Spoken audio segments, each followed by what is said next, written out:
Bem-vindo a mais um estudo da Palavra de Deus. É a segunda parte agora do livro de Neemias. São vários estudos. Naquele tempo havia os caldeus, que eles eram o povo da Babilônia, e esses caldeus eles cercavam a cidade e matavam todas as pessoas a fio de espada, tanto crianças como jovens e velhos.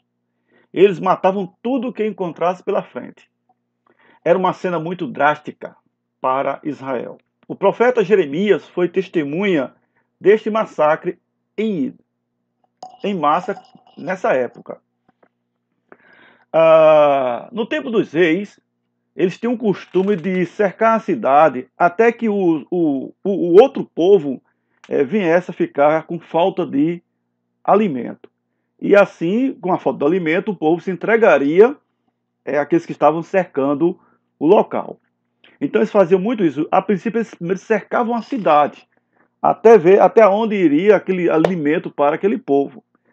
Se o povo não se entregasse, eles entrariam e matavam o povo a fio de espada. Relato diz que muitos das pessoas que estavam cercadas no local, elas, como é que se diz, elas comiam as crianças para sobreviverem. Então é uma cena assim muito triste, muito drástica, ao ver uma pessoa comendo alguém da própria família, né, para sobreviver. Quando o povo, os judeus, quando retornaram a Jerusalém pela primeira vez pós-cativeiro, né, que vieram com Zorobabel, havia um povo lá denominado chamado de samaritano. Esse povo samaritano é um povo misto de culturas diversas e tinham hábitos diferentes dos judeus. E o que acontece? Os samaritanos tentaram juntar com os judeus que chegaram em Jerusalém, porém os judeus não aceitaram. Então o que acontece? Quando o povo chegou em Jerusalém pela primeira leva, que os samaritanos não conseguiram se juntar com eles, o que acontece? Esses samaritanos, eles escrevem uma carta para o rei da Pérsia, dizendo: olha, rei, esse povo que veio pela tua autorização para Jerusalém, eles estão aqui reconstruindo os muros, reconstruindo o templo, e esse povo não vai, como é que se diz, no futuro, pagar imposto, pagar o pedágio. E é melhor que o senhor o senhor não permita que isso aconteça, a reconstrução desse lugar aqui. Então o rei, ao ler essa carta, ele baixa um decreto. Então, lá no livro de Esdras, capítulo 4, versículos 6 e 7, e também 12 e 13 e 21 a 24, nos mostra esta ocorrência, tá bom? Então vamos lá. No versículo 4, diz assim: no princípio do reinado Assuero, escreveram uma acusação contra os habitantes de Judá e de Jerusalém. 7.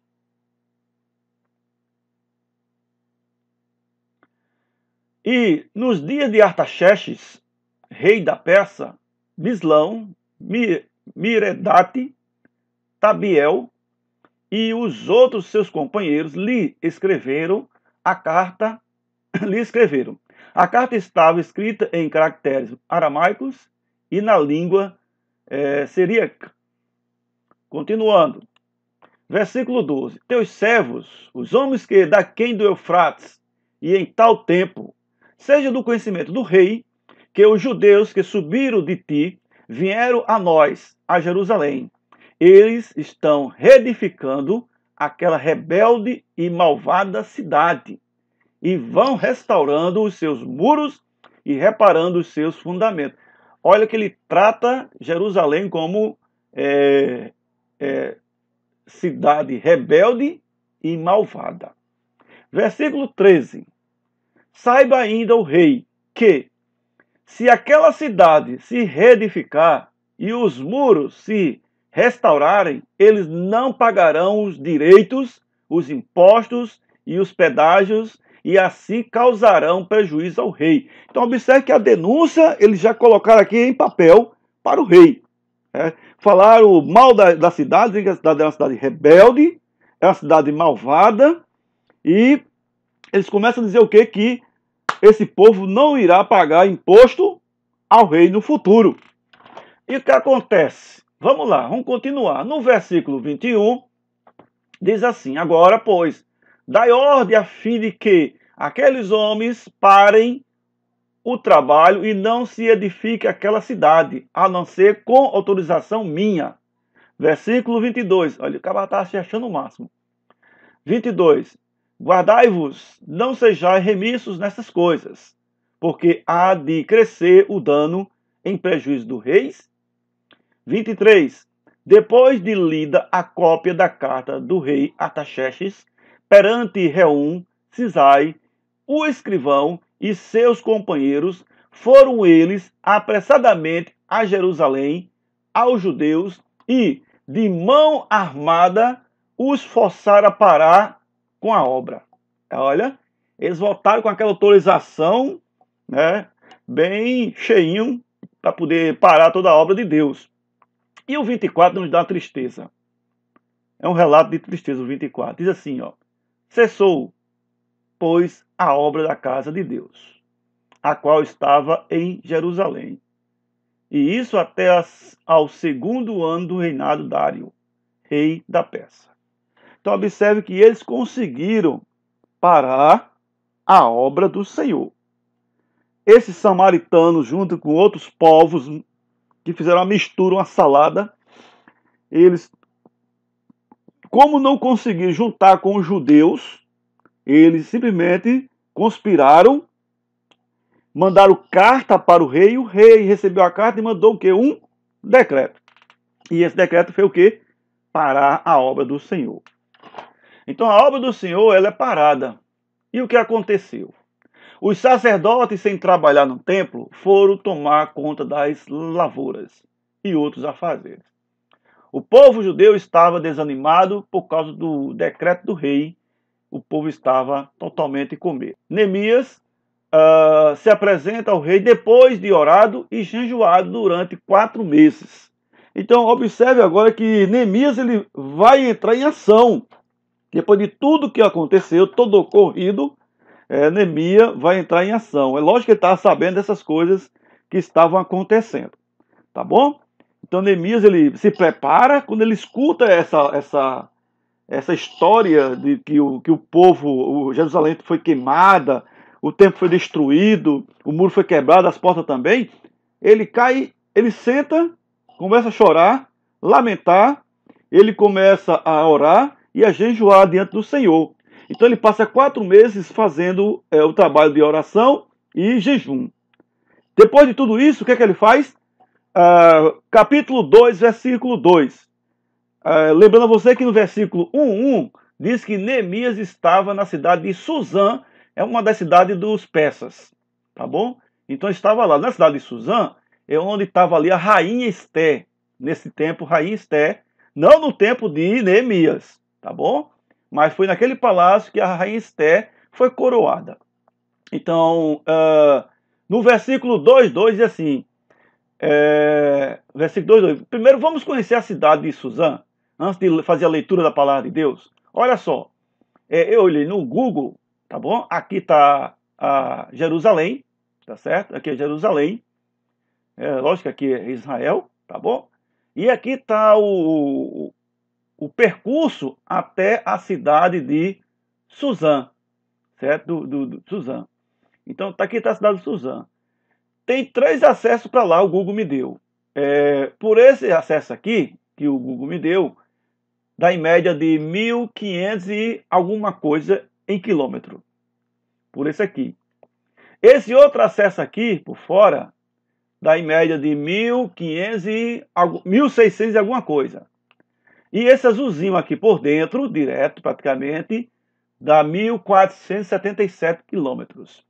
Então observe, quase 500 quilômetros, ou melhor, quase 1.500 quilômetros, estava a distância de Neemias e Jerusalém. Então observe só, um lugar muito longe e Deus levanta quem? Uma pessoa numa distância dessa. Então veja só, vamos continuar, vamos voltar lá. Então aqui o versículo 2 diz assim: o rei me diz, por que está triste o teu rosto, se não estás doente? Tem de, tem de ser tristeza do coração. Aí Neemias diz assim, ó, então temi sobremaneira. Bom, nesse momento aí, quando o rei indaga ele, é porque estava triste diante do rei, ele não podia se apresentar diante do rei triste, mas sim alegre. Ele usou dessa estratégia para chamar a atenção do rei. Então ele chamou aquela atenção ao rei. Ao lado do rei estava a rainha daquele tempo. E quando ele chamou ali a atenção do rei, como? Através de uma tristeza ao coração. E o rei pergunta a ele, por que o seu coração está triste? Deve ser doente, deve ser problema do coração aí, né? Deve ser a tristeza do coração. Bom, o rei até acertou nas palavras. E ele disse, na hora eu temi. Eu temi de sobremaneira, é como se fosse assim, e agora? E agora? O que é que eu vou fazer? Vamos continuar. O versículo 2,3 diz assim, e lhes respondi, viva o rei para sempre.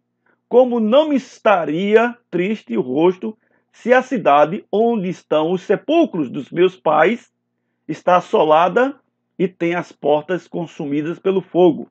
Observe que ele inicia esse versículo dizendo assim, viva o rei para sempre. Ele procura aqui nesse exato momento enaltecer o rei, elevar o rei, colocar glória no rei, ok? Porque ele precisaria, naquele momento ali, de trazer o rei para si, conquistar o rei. Então o que é que ele faz? Ele dá valor ao rei. E depois ele diz, olha, eu estou triste porque, porque a cidade onde estão os meus pais, né, o sepulcro dos meus pais, ela foi totalmente destruída. Bom, observa aqui que ele não cita nesse 2,3 o nome da cidade. Por que ele não cita o nome da cidade? É bem lógico, é bem estratégico, ele é bem inteligente. Olha que Neemias usou de altamente inteligência, de estratégia para conversar com o rei. Se ele tivesse citado o nome Jerusalém, nesse momento aí, é como se tivesse caído em um abismo. Tudo iria de água abaixo. Por quê? Porque o rei tinha decretado algo contra Jerusalém. E no meio persa dos reis, a lei é maior, ela prevalece. Então o rei não pode ir contra a lei a qual ele fez. Se você não lembra da passagem de Daniel, quando Daniel, como é que se diz? Ele foi orar no templo e a galera começou a observar ele orando. No templo não, na casa dele. 3 vezes ao dia, que era voltada para Jerusalém. E a galera começou a observar isso. E foi ao rei, fez uma fofoca, o rei fez um decreto para que ninguém pudesse estar adorando a outro Deus, adorando Deus. Né? Então o que acontece? Naquela época, o rei fez um decreto. E Daniel ele foi para onde? Para a cova dos leões. E o rei nesse dia ele não dormiu, porque ele sentiu alguma coisa de inocência em Daniel. Ele não conseguiu dormir. E o que acontece? Ele não conseguiu revogar a própria lei dele. Ele mesmo disse que não poderia revogar a lei. Mas ele iria ficar a noite toda, vamos dizer assim, entre aspas, orando por Daniel. Entendeu? Ele não orou, mas ele ficou ali como se fosse intercedendo por Daniel. Beleza? Então, voltando para cá. 2,4. Disse-me o rei, que me pedes agora? Olha só, voltando para o versículo 3. Ele fala na questão de sepulcros dos meus pais. Esse termo aí, sepulcros dos meus pais, quando isso era falado no meio dos persas, quando falava de ancestrais, isso tocava muito forte ao coração da pessoa. Isso aí, vamos dizer assim, derrubava as barreiras que estavam pela frente.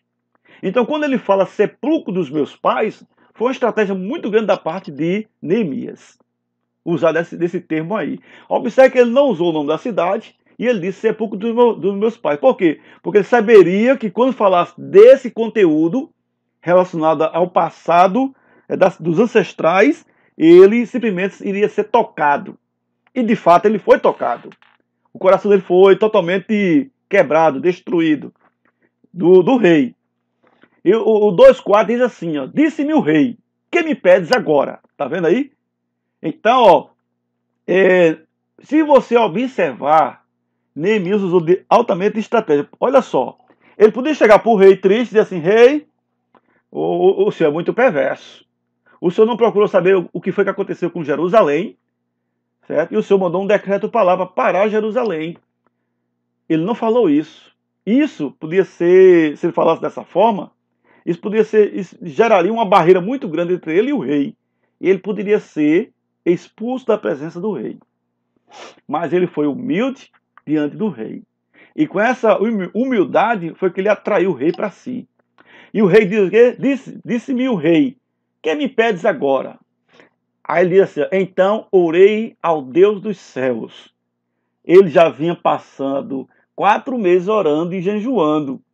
E quando está diante do rei, é igual aquela situação que alguém está no hospital e alguém da família está lá internado e vai passar por uma cirurgia e o médico procura o parente daquela criatura e diz, olha, a pessoa que está lá, que é seu parente, vai passar por uma cirurgia de alto risco. A chance é a mínima. E como é que fica uma pessoa nesse momento que escuta algo dessa natureza? Ela fecha os olhos, a mente sobe a Deus e diz, Deus, eu não posso fazer nada. Eu jamais faria alguma coisa, Senhor, porque eu não tenho poder para isso. Mas eu sei que o Senhor pode fazer. O Senhor pode tocar na mão dos médicos, o Senhor pode tocar na mão dos que estão lá junto com ele, e o Senhor pode interromper todos os fluxos, o Senhor pode quebrar todas as barreiras e sarar aquela ferida. Então a pessoa faz isso mentalmente. Então o Neemias, ele ora a Deus mentalmente. E quando ele ora a Deus mentalmente, o que acontece? Vamos caminhar. Versículo 2,5. E disse ao rei, se é do agrado do rei, e se o teu servo acha mercê em tua presença, peço-te que me envies ajudar a cidade dos sepulcros de meus pais, para que eu a reedifique. Olha a estratégia ainda de Neemias. Olha só, além dele falar os sepulcros dos meus pais, isso é bem sensível. Ele deixa o rei com sensibilidade. Ele deixa o rei com compaixão. Então, observe só. Ele transmite para o rei dizendo, deixa-me, peço que me envies. Então ele está pedindo para o rei enviar ele. E ele está dizendo que ele vai reedificar a cidade. Então observe só. Ele está colocando o nome dele em jogo e está dizendo assim, olha, sou eu mesmo que vou reedificar a cidade. Sou eu mesmo, porque ele podia dizer assim, rei, manda alguém reedificar. Não, ele diz assim, eu mesmo. Então ele tá mostrando para o rei segurança. Ele está mostrando para o rei que não vai ter jogo errado no meio do caminho. Ele está dizendo assim, rei, como eu sou da sua confiança, eu mesmo vou reedificar a cidade. Então, observe que até então, ele ainda não falou na cidade de Jerusalém. Ele fala onde? Peço que me envies à cidade de Judá. Ou melhor, me envies a Judá, cidade não. A cidade dos sepulcros dos meus pais. Olha só, ele fala Judá e fala a cidade dos sepulcros dos meus pais. Ele não diz Jerusalém. Vamos dar uma olhadinha no mapa. O importante é o mapa. Olha só, aqui é o laranja. Eu estou aqui, ó, Reino de Judá. Judá é o território, tá bom? É o território. Então, naquela época, depois de Jacó, né, que gerou os 12 filhos, que foram as 12 tribos, cada um teve uma parte de território. Então, aqui está o território de Judá, tá bom? Então observe só que Jerusalém, ela fazia parte do território de Benjamim, certo? Que foi unificado com o rei de Judá. Então, isso depois de várias guerras que houve essas coisas. Então, o que acontece? Jerusalém ela passa agora ao quê? A pertencer a Judá. Então, quando ela passa a pertencer aqui, ó, observe só, ele cita o quê?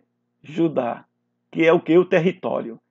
Aí ele diz assim, a cidade do sepulcro dos meus pais. Qual é? Jerusalém. Só que o rei não sabe que é Jerusalém. Entendeu? Ele usou assim de estratégia tremenda. Entendeu? O interessante aqui é que, às vezes, muitas das vezes, a gente não precisa dizer tudo para quem está à frente de nós, mas saber usar as palavras certas no momento certo. Então, observa aqui, se ele falasse Jerusalém, estava tudo destruído.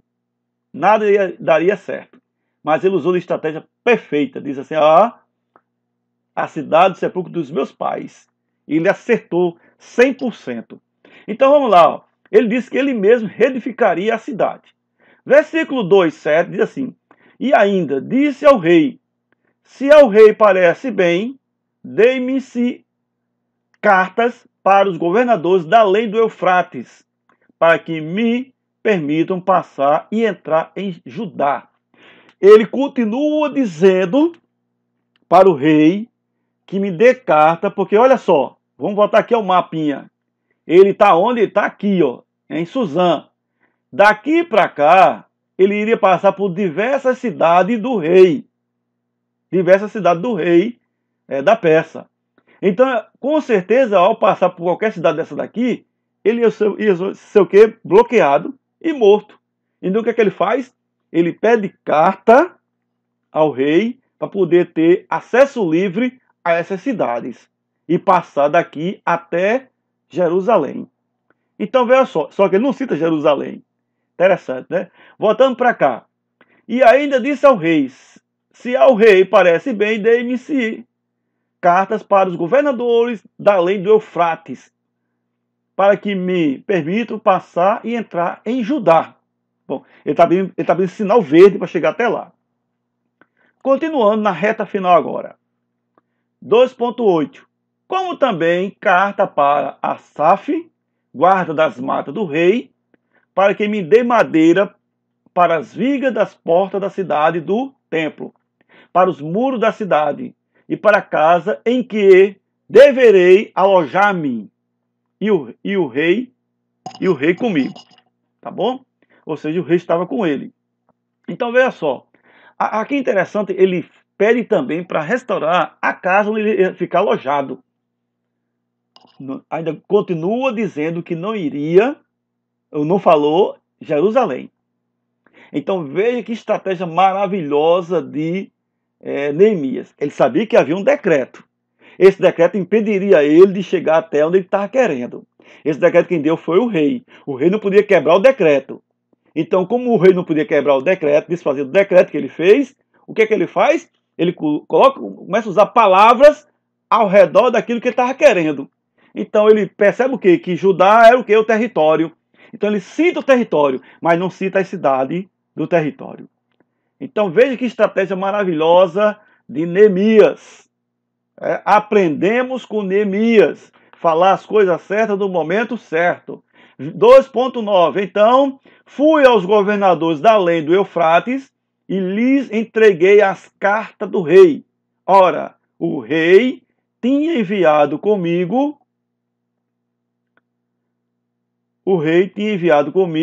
oficiais do exército e cavaleiros. Então veja só, incrível, ele não pediu a guarda. O rei simplesmente foi tocado no coração e deu a ele o que? Um reforço. Deu a ele o que? O exército. Leva contigo esse exército aqui. Então, como ele pediu aquele exército, o rei enviou o exército com ele. Então ele foi o quê? Aos governadores e entregou a carta.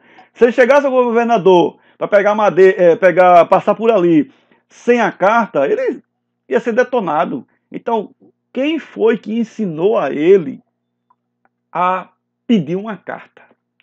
Quem foi que ensinou a Neemias que precisava de pegar madeira em certo lugar. Irmãos, 4 meses orando, em jejum e oração, o Espírito Santo o guiou nesse momento, com certeza. E o versículo 10, disto ficaram sabendo Sanbalat, Tobias, e muitos lhe desagradou que alguém viesse a procurar o bem dos filhos de Israel. Então, esse versículo aqui é o versículo que termina esse estudo agora. Mas eu quero lhe dizer o seguinte, que havia algumas pessoas que eram inimigas totalmente de Israel. E esse povo não queria o bem dos filhos de Israel. Não queria de forma alguma. Então, quando um crente em Cristo Jesus, ele passa a ajudar outras pessoas, os inimigos ficam totalmente raivosos, fica desagradável. Então, esses inimigos passam cada vez mais a ter ódio daqueles que ajudam outras pessoas. Então, aqui aparecem duas figuras de nome Sanbalat e Tobias. E eles não gostaram de forma alguma, porque Neemias chega aonde? Em Jerusalém. Uma cidade cheia de ruínas, cheia de entulhos, cheia de portas queimadas, madeira queimada, pedra no chão. E Neemias chega ali para o quê? Reedificar. O povo que estava lá estava desanimado, porque havia um decreto, e ainda nesse decreto impedido de fazer alguma coisa, e tinha o quê? Muita coisa para tirar dali. E quem chega? Neemias. Encontra o povo totalmente desanimado. Lembrando você que Sanbalat era governador da Samaria e Tobias, servo amonita, descendente de Ló. Então veja só, este povo, Neemias, chega lá em Jerusalém e encontra o povo totalmente desanimado. E agora começa uma nova história com Neemias em Jerusalém. Até o próximo estudo.